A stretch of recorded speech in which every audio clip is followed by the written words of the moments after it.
বিজেপিৰ বীজাণু সাম্প্ৰদায়িকতাৰ বীজাণু কোনো পধ্যে দেশৰ জনতা নাবাছে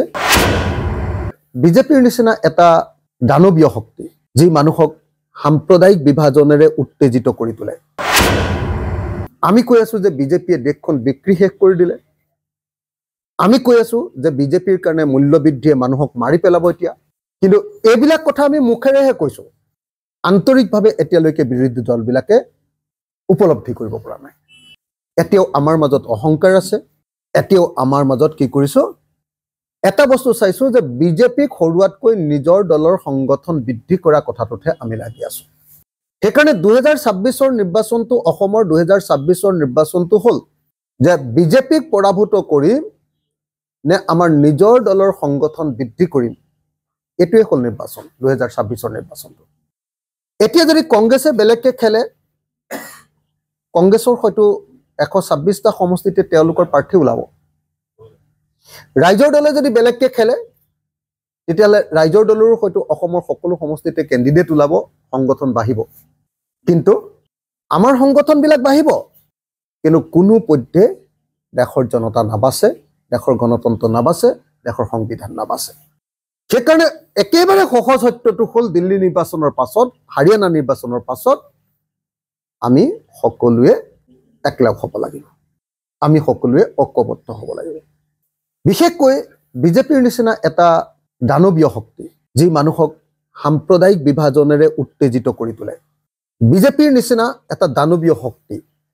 যি গণতন্ত্ৰ ধ্বংস কৰি দেশত স্বৈৰতন্ত্ৰ বা ফেচিবাদ আনে সেই দানৱীয় শক্তিক যদি সঁচাকে নিৰ্মূল কৰা নাযায়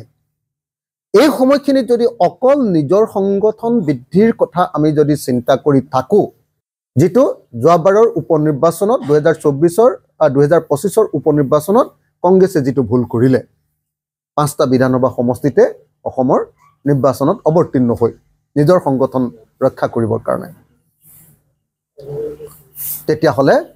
আমি গণতন্ত্ৰ ৰক্ষা কৰিব নোৱাৰো গণতন্ত্ৰ ৰক্ষা কৰিম নে নিজৰ সংগঠন বৃদ্ধি কৰিম নিজৰ দলীয় স্বাৰ্থ উদ্ধত নে দেশৰ স্বাৰ্থ উদ্ধত 2026 চনৰ নিৰ্বাচনটো হ'ব এই প্ৰশ্ন হিমন্ত বিশ্ব শৰ্মাৰ নিচিনা মানুহজনক স্বৈৰতান্ত্ৰিক মানুহ এজনক ফেচিবাদী আৰু সাম্প্ৰদায়িক মানুহ এজনক আমি যদি প্ৰতিৰোধ কৰিবৰ কাৰণে বিজেপিৰ নিচিনা এটা দানৱীয় শক্তিক যদি প্ৰতিৰোধ কৰিবৰ কাৰণে একলগ হ'ব নোৱাৰো তেতিয়াহলে পৃথিৱীত আমি কেতিয়াও গণতন্ত্ৰৰ কথা কৈ থাকি লাভ নাই এটা কথা খাটাং থাকক যদি কংগ্ৰেছেও খেলে ৰাইজৰ দলেও গোটেই সমষ্টিত খেলে তেতিয়াহলে বিজেপি জিকাটো অসমত খাটাং আৰু এটা দল আপোনাৰ এটা কথাও খাটাং থাকক যে আমি যেহেতু অকল এখন সিটত খেলিছিলো জিকিছিলো গতিকে এবাৰ আমি এখনতকৈ বেছি জিকিমি অকলে খেলো বা বেলেগকে খেলো গতিকে আমাৰ লোকচান একো হ'বলগীয়া এবাৰ ইলেকশ্যনত নাই